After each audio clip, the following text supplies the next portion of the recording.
Hello viewers, we're still on the campaign against gender-based violence and it is day 3 of 16. Today we are going to be talking about child abuse, pedophilia and grooming. Now when we talk about gender-based violence, it cannot be entirely separated from sexual violence and in this case sexual abuse of minors, which we call pedophilia. Minors are children. And of course, the law has stated explicitly that people who are under the age of 18 are considered minors. So any sexual attraction to persons under the age of 18 or sexual activity by adults involving these persons under the age of 18 is considered pedophilia. And of course, it is child abuse. So when we talk about pedophilia, it does not begin with the sexual act. No, there is what is called grooming. Grooming is a steady and calculated process where an adult tries to build trust with a child over time, and this is done with ulterior motives. In the society, many children have been abused sexually. Many children have been victims, or rather survivors of pedophilia.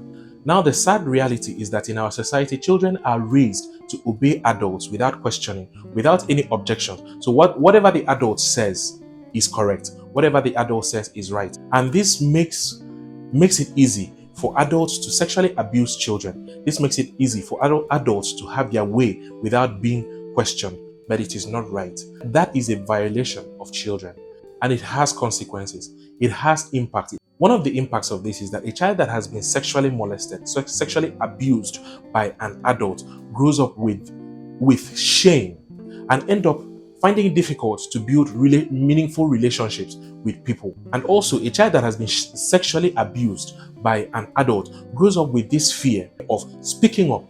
Also, there are physical impacts of sexual abuse of minors. Another sad effect of this is that sometimes survivors of pedophilia grow up to be abusers themselves, and then the cycle continues. Now, what can we do?